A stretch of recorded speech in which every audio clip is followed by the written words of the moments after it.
Now, gents, I've showed you this clip before. I've been saying for years on this show that black men need to have a conversation, black men alone. We have got to figure out what is going on with us. This is not something that black women can help us with. This conversation does not include black women. Black women stand down and stand to the side. But if the problem with the community is black men, then how do you explain this? Has been constant arguments and disagreements in relationships with a black woman.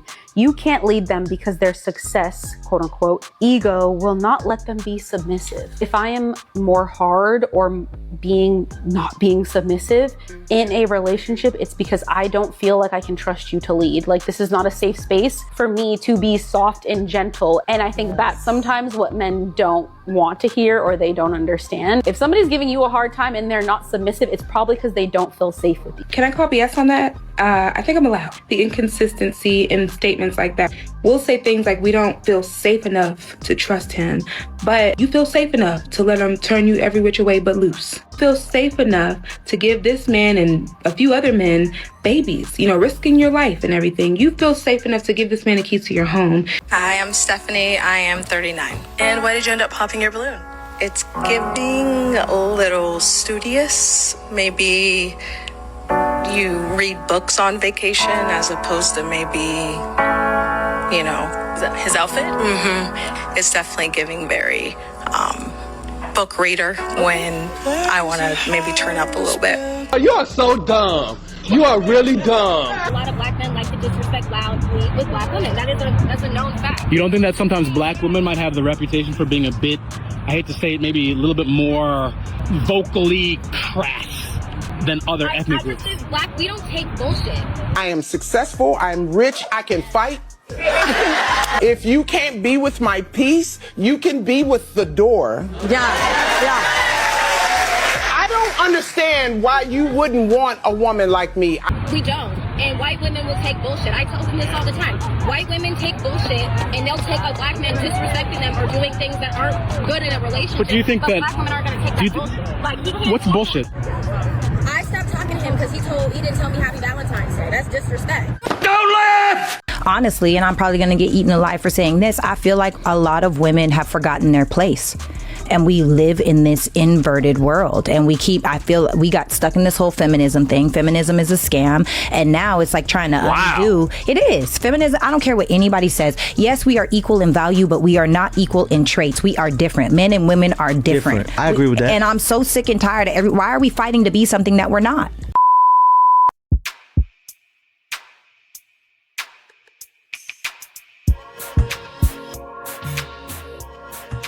What up, gents? Welcome to TSG Uncut. I am your host, Shaun C. Gents, we've come a long way on this channel. We've talked about how our women do not respect us, how they are looking out for themselves, how they are mad when you go ahead and move on to find your peace, how they will attack the women who are trying to stand up for good men and good women. It doesn't matter. Today, I wanted to show you that there's an origin story to why we're here right now. There is a reason that women, our women, black women, talk just like the people who wanted to see us held down. Black women think that black men are the enemy, but the truth is they've been focused on the wrong enemy. And that, my friends, is the reason why the black community is suffering today. Listen, we have a lot to discuss. Please subscribe to the channel. Help us get to 60,000 subscribers. Like this video. And with that being said, let's get started. Y'all, they tricked us. Yep, they tricked us. They had black women thinking that we need to keep up with men, that we gotta be bosses and be independent women. They tricked us. I just came from working every day, my own business. I opened and I closed there. I had no time for my family. I had no time for my husband. I had no time because I was tired. I had no time for my kids. I had other people getting them off the bus and not knowing what's going on with my older son. They tricked us, y'all. I am not a man. I will never be a man. And for those of you that make And that I'm not a decision, I woman. love I'll that never for be a you. woman. Period. But there are certain things that are just, y'all are stronger than we are. We are more detail oriented than There we you go. are. I was There gonna are say, certain yeah. traits that we naturally got from God based on the gender that we are. And Agreed. it's all based on survival. It's all based on human nature. And so I feel like women have, a lot of women, not all women, but most women have forgotten their place. That's why black women are right now the number one group getting diagnosed with autoimmune disorders, cancers. Many of these autoimmune disorders come from stress when we try to live in our masculine. Today I had a realization that I bought into the lie of college, get a good job, get a degree, you'll go far. And today I realized that I am a fucking slave. I got good grades all through school because I dreamed of college. I thought, I'll go to college, I'll get a good job, and it'll change the course of my life. I'll have everything I need, I'll make money, because I grew up with nothing. And probably like most of you, my parents pushed college, and I saw college as this, this savior. I was going to take all the problems away. It was going to set me up for life. But we all believed a lie. I believe that lie. There is no way to fix a community by removing men from it. But you will continue to see a decline. Because there's no way we're going to fix the culture by removing men. We just have to be disciplined and consistent in speaking out against it, in rejecting it, and by being honest in where we went wrong. I agree. Black people have been tricked. We have been tricked to believe that our worth is in physical, material things. Even the Bible talks about wanting things of the flesh, carnal, the things that don't matter. See, we've gotten away from the things that have made us special. And that's family, that's community, that's the bonds that we have. And we've fallen for all the lies. Even today, we're still falling for the lies that black men aren't good fathers, that black men are just absent fathers, where the stats say that black men are some of the most present fathers out of all communities. But see, you don't hear that shit though, do you? Instead of realizing that we work together, women now are like, I don't want to work. I want to be kept up. None of our women back in the day experienced this. We all worked together, even in the families that had money, black families with money. We all worked. We all contributed. We all realized that it took a village to raise a child, that everybody had a job to do. Now you hear women just want to sit back and they don't want to do shit. That's never been us. They're getting left behind. Men in their 40s are the most single that they've ever been. And also, women in their 40s who've never been married and never had kids are the happiest subgroup of the population. Very true. That's really important to talk about. Really, really important. They are the happiest subgroup and they've never been married and never had kids. Yeah. So these are the kind of things that get put out there, that, these older, unmarried, childless women are the happiest they are. Our own eyes tell us that's a lie. Our own eyes tell us that these women are wine moms that have their cats and their dogs. And it's not to say that they don't have moments of joy because they have their own stuff and they have their own time. But I didn't see plenty of them crying, plenty of them riling up that they don't have the thing.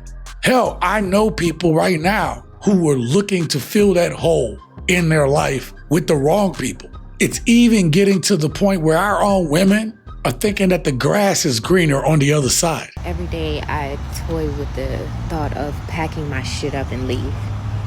The problem is that I am in a happy, loving marriage with my husband. The other problem is that I am a 45-year-old perimenopausal, rageful woman and the slightest shit ticks me off. Do you understand how testosterone works? When we get home, when we're riled up, this is the kind of things that we are missing, talking to each other about, being understanding, being empathetic. But these messages that are coming out today are so toxic, it's no wonder that people think that marriage is a bad thing, that relationships are a bad thing, because the role models are giving this badass advice too. What advice would you give your younger self? To never marry. To never marry. I think that I could have done all the things that I have done without a man. This is the advice that older women are giving to other younger women. They see these women out here now living these crazy ass lives that's not even real most of the time. And they think, man, I wish I had the opportunity to do that. And given the opportunity, these older women would have chosen chaos as well. Cause let's be real about it. These women out here that's giving up their bodies, doing all this crazy shit, that is not the way a society is supposed to function. Because if this is the way a society is supposed to function, then why do we have rules at all? Oh, the rules protect Betty. The rules keep Betty safe. The rules give Betty this idea of power. And instead of creating something more beautiful with it, women always run to be in 304s. And it's not just the older women giving this type of advice. Younger women are giving each other advice too. And that shit is wrong. Y'all thought a white girl with 500,000, 500,000 followers bashing men all day wasn't gonna go out and get a man? Y'all thought she was gonna sit and talk to y'all asses? Right. Letting content creators come on here and tell you guys not to get married. So MJ was telling the girlies to not get married, only for her to pop out, engaged. My biggest fear is getting married. Now, maybe that's a risk you want to take. Maybe you were the kind of person who, dreamed about your wedding your entire life. I'm not. I feel like you shouldn't get married. I really wish women would stop getting married. Marriage is an antiquated idea that I believe oppresses women and unrefutably has a history and an origination in the oppression of women. I never wanted to be anybody's girlfriend, and now you're somebody's wife. It surprised me too. I don't think I'll ever understand that. Yes, I am engaged. Yes, I am the same person who made several videos saying that I never had any plans to get married, I did not want to get married, and I did not agree with the institution of marriage. My biggest fear is getting married. Now, maybe that's a risk you want to take. I'm not. It just happened. I said I love this man. And so you have a bunch of mindless women who are going to listen to other women who are only out for the same thing that they're all out for. They're out for the money. They're out for the prestige. They're out to outdo other women. This is all the things that women know about other women. Yet they will listen to a woman like this, follow their message, and then end up with no man. While this woman is out in Paris getting proposed to. Listening to all of these opposing messages, then what's important to our specific community is the reason that the Black community is suffering today.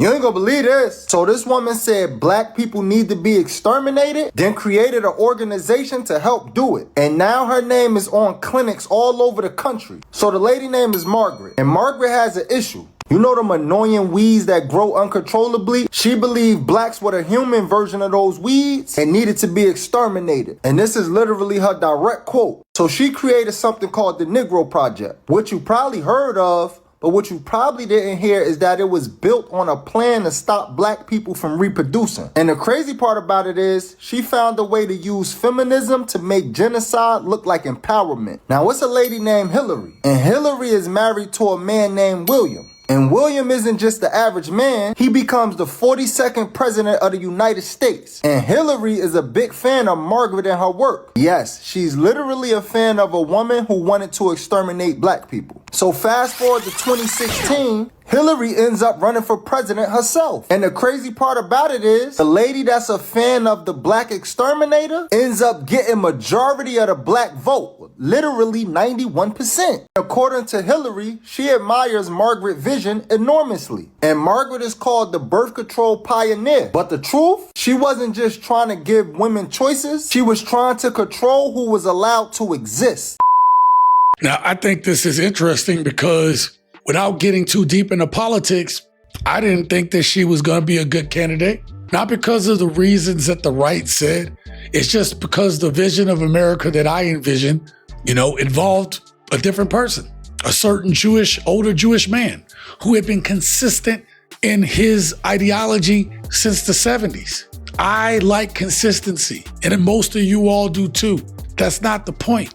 The point being is exactly what this man just said. That our women feel like that glass ceiling that they want to break to be president, you would support this woman who supports the people who look at us as a disease, who looks at us as weeds that need to be rooted up. And now, in the light of everything going on in this society, realizing that these same people are up there with them upper people that touch little kids. When you fall for these things, when you think that these people are on your side just because y'all are the same sex, instead of realizing that we need to stick together, our community needs to stick together. There's nothing more important than that, because everyone wants to see our downfall. Everyone only sees the negative in us and not the brilliance of us. But I want y'all to know that the story goes on. We're gonna go back to another point in the past to show how the people that our women supported, how they looked at us, how they viewed us, the lens that they put us through. But I don't know if you remember back in the 80s when Reagan told America that welfare was broken because people were abusing it. Yes. He convinced people that particularly the welfare queens, poor black women supposedly living large off the government benefits, were taking advantage of the system, and that was where the waste, fraud, and abuse were. Yes. Maybe didn't use those words. It was racist. It was a made-up story, and people bought it. Middle-class Americans, many of them white, many of them struggling themselves, were told that they were the good ones, that they were the hardworking ones. So when Reagan slashed food stamps, public housing, Medicaid, people cheered. They were so happy he was getting rid of that waste, fraud, and abuse.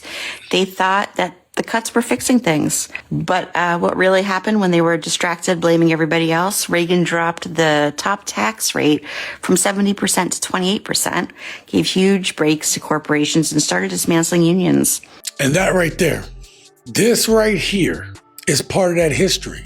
While he had everyone focused on the black welfare queens, the people getting food stamps and public assistance, he dropped that tax rate.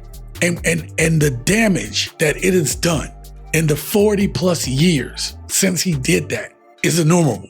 The wealth gap has spread like so wide. Inflation has gone up so much, but the cost of wages hasn't kept up. Yet, if you're a CEO or you're a corporation, oh yeah, you've seen your wealth increase hundreds and hundreds of percentage of times, whereas we just get the crumbs and the scraps. That is who you all supported. And while you all supported them, this is the way that they portray y'all. And y'all need to stop calling people lazy because they don't want to get a job. It is the taxpayer's job to pay for my kids to eat and for my kids to be taken care of. It is the taxpayer's responsibility to take care of my kids. I am allergic to work. I can't work. I refuse to work. The whole reason I had kids was the amount of government benefits that you get for one child. Red Lobster ain't got nothing on our free food stamp seafood bags. Trump has cut my food stamps from $2,800 down to $350. Now they're telling me I have to go work. Now I have to go do all this. Well, I literally got 5 kids. Okay, I'm trying to sit here and spend time with them. I'm not trying to go work 50, 60 hours a week so I can pay bills. Y'all all talking about, oh, you able-bodied, you can work. What about your grandma and granddaddy was able-bodied and could work out there in the mills, but they still went over there and stole money and brought them back over here to work in their mills. What about them? What about them? It's cool when they do it. It's a problem when I do it. This is right here what they think of you. This is what they see. And I'm glad that this video showed that it wasn't just black women. White people are getting those food stamps too. Matter of fact, they're getting more of it than you are. But they don't really care about their base. They only care about their base to vote for them. But those are some of the poorest people in this country. So one of the points that you should have seen in the last clip when we talked about the tax rate going down for the corporations is that it's us, the 99% against the 1%. It always has been. And while we're fighting amongst each other, the things that made us strong back in the day during the civil rights movement that allowed us to be able to fight these things, it's going to be hard for us to do it because we can't even come together on the simple shit. We can't even come together on our particular roles within the family structure. We can't even come together to say that fathers are needed in the home. We can't even agree on that. Matter of fact, our own women are saying that they don't even think men is needed. If we can't agree on that, then we can't agree to save y'all. We can't agree to protect y'all. And we can't agree to be there for somebody who don't want to be there for us. So many women are competing for the same men, and then a bunch of guys are getting ignored. And then what ends up happening is, where do those guys go?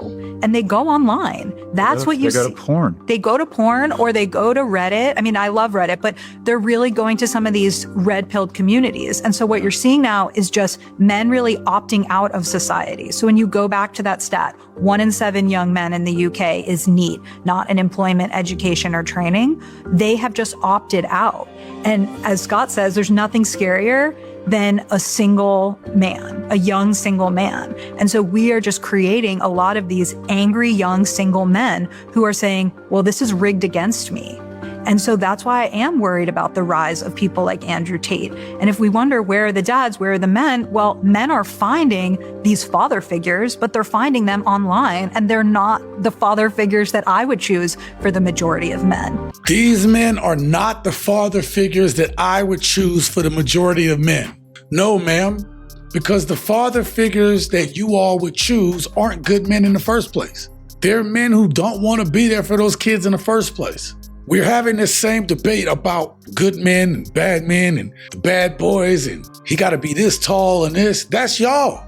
Y'all have no problem laying down and sleeping with Pookie, Chad, Glocktavius, Felantonio, Roy Tavius. Y'all don't care because y'all can do what the hell y'all want to do. Y'all want to be able to lay down and do all these things without consequences. And then when the consequences hit, then you'll just get onto the system. There is no consequences to the choices of women. Y'all think that's the same for men, but when a man chooses not to take responsibility or accountability and he continues to do that, eventually life catches up with him pretty goddamn quickly. Women, oh, I got a couch for you. Oh, we got this service for you. Oh, if you get these food stamps. Oh, we got housing for women and children. And I'm not saying these are bad programs. I'm just saying there is no landing for men. It's straight onto the concrete. Sadly enough, that's where a lot of men find themselves after a certain point of life. The irony of all things is that feminism was meant to give women choices. There is this whole backlash now. Women saying, and I've been gaslit. I've been told work should make me the happiest and I shouldn't want relationships. And so you have these highly successful women who are driven in their careers and at the top of the heap with their careers. But a lot of them are not really that happy. I know, because they end up coming to my practice and saying, I'm not happy. I couldn't find a partner. I didn't have children. I have all this money. I have a big house. I can travel when I want to, but I'm alone.